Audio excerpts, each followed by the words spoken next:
Assalamualaikum warahmatullahi wabarakatuh. Alhamdulillahirabbil alamin. Wassalatu wassalamu ala asrafil anbiya wal mursalin. Sayyidina wa maulana Muhammad wa ala alihi wa ashabi ajma'in. Kepada bapak-bapak, ibu-ibu, saudara dan saudari, serta siapa saja yang suara kami bisa didengar, jika kita ingin hidup bahagia terus di dunia ini, jika kita ingin hidup senang terus di dunia ini, maka jawabannya kita tidak akan mungkin bisa bertemu dengan kebahagiaan yang terus-menerus. Kita tidak akan bisa merasakan kesenangan hidup di dunia ini terus-menerus, sebab memang dunia ini diciptakan dengan dua corak warna yang berbeda. Terkadang kita bahagia, terkadang kita bersedih. Di alam dunia ini terkadang kita tertawa, terkadang kita menangis.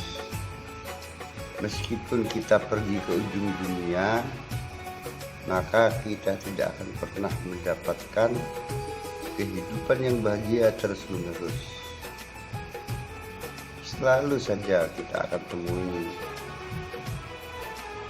kebahagiaan, dan juga kita akan bertemu dengan kesusahan.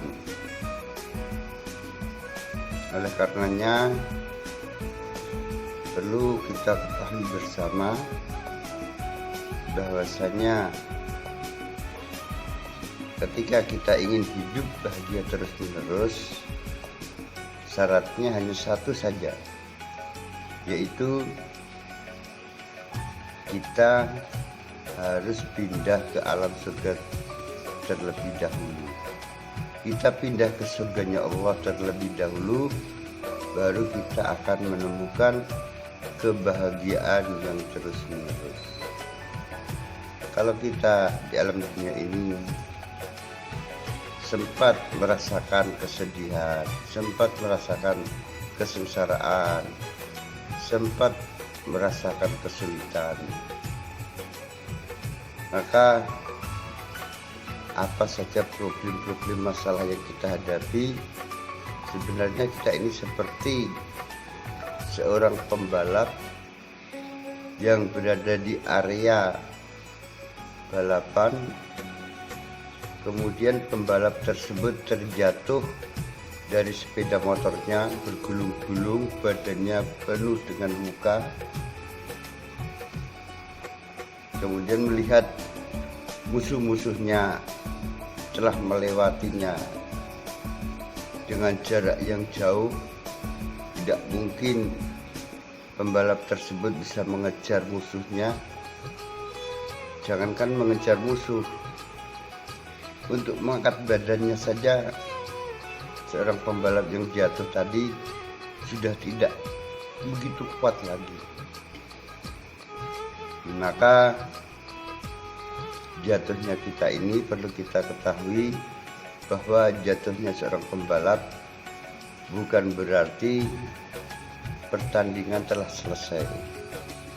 Kesedihan kita, problem kita, masalah kita yang sedang kita hadapi ini menunjukkan bahwa perjalanan hidup kita ini belum berhenti cukup di sini saja. Perjalanan kita ini masih akan terus berlanjut dan tidak akan pernah berhenti. Mengapa tidak akan pernah berhenti? Sebab sampai saat ini Allah Subhanahu wa Ta'ala masih memberikan kesempatan kepada kita untuk hidup. Karena Allah masih memberikan kesempatan kita untuk hidup, berarti kita masih punya tugas masih punya tanggung jawab untuk menyelesaikan semua masalah-masalah yang sedang kita hadapi ini. Maka selalu berusaha terus untuk berjuang, menempuh perjalanan hidup, menyelesaikan amanah-amanah yang telah Allah Subhanahu wa Ta'ala berikan kepada kita, dan janganlah kita ini mudah putus asa dan menyerah dengan keadaan. Seseorang yang putus asa kemudian menyerah dengan keadaan menunjukkan bahwa orang tersebut telah mendahului keputusan dari Allah Subhanahu wa Ta'ala. Orang menyerah adalah orang yang kalah. Sementara kemenangan dan kesuksesan hanya ada di tangan Allah Subhanahu wa Ta'ala. Kegagalan pun juga ada di tangan Allah Subhanahu wa Ta'ala. Allah Subhanahu wa Ta'ala belum memberikan suatu pernyataan bahwa kita ini akan kalah atau kita ini akan menang. Tetapi kita terlebih dahulu berputus asa dari rahmat Allah, berputus asa dari tanggung jawab yang telah Allah pikulkan kepada diri kita. Sehingga orang yang putus asa ini orang-orang yang telah menyerah kalah, padahal pertandingan belum selesai, perjalanan belum selesai, dia sudah mundur terlebih dahulu. Sebenarnya para teman-teman kami semuanya, bapak-bapak, ibu-ibu, saudara dan saudari semuanya, bukan wilayah kita untuk menentukan menang atau kalah. Kita tidak berhak memberikan satu keputusan bahwa kita pasti menang atau kita pasti kalah. Sebab yang memberikan keputusan kita akan menang atau kalah, kita akan kaya atau miskin, kita akan bahagia atau susah, semuanya berada di tangan Allah. Tugas kita hanya satu saja, yaitu kita tempuh kehidupan ini dengan semangat, dengan gairah, dengan harapan bahwasanya Allah akan memberikan pertolongan kepada kita. Setelah ikhtiar kita lakukan, barulah kita tawakal kepada Allah. Kita serahkan semua urusannya kepada Allah Subhanahu wa Ta'ala. Kemudian jangan lupa berdoa kepada Allah Subhanahu wa Ta'ala. Berdoa, ya Allah, selesaikanlah masalah-masalah saya, ya Allah.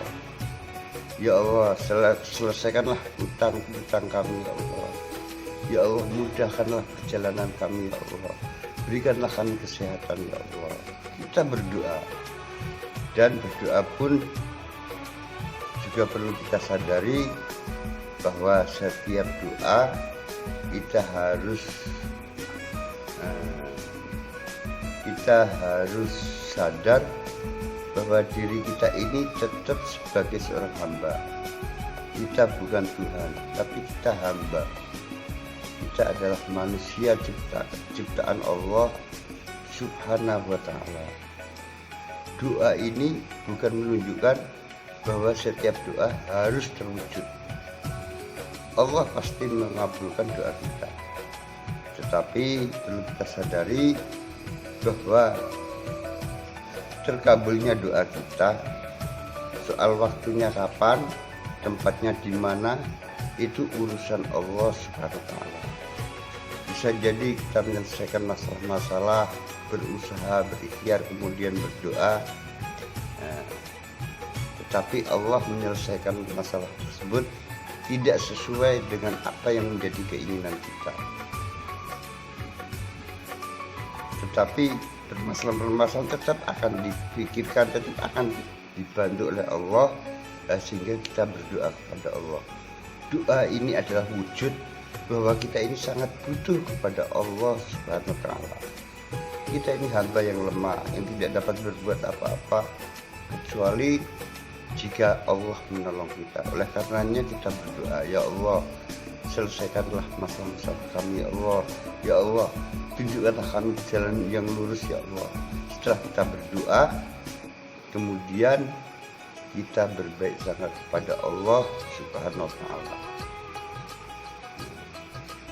Demikian juga di dalam kita mencari rezeki, mencari nafkah, kita ikhtiar, entah hasilnya banyak atau sedikit, entah kita ini dapat orderan 20 orderan atau hanya 1 orderan, atau kadang-kadang tidak mendapatkan orderan sama sekali, tetap saja istiqomah, karena dengan istiqomah inilah menunjukkan bahwa kita ini hidup sebagai matahari. Sinar matahari ini akan terbit pada waktunya dan akan tenggelam pada waktunya secara istiqomah. Karena istiqomahnya ini maka akan memancarkan kehidupan yang bisa kita rasakan selama ini. Dan bagi kita ketahui, semangat kita, kerja kita selama ini sebenarnya sebelum kita pulang dari perjalanan bekerja,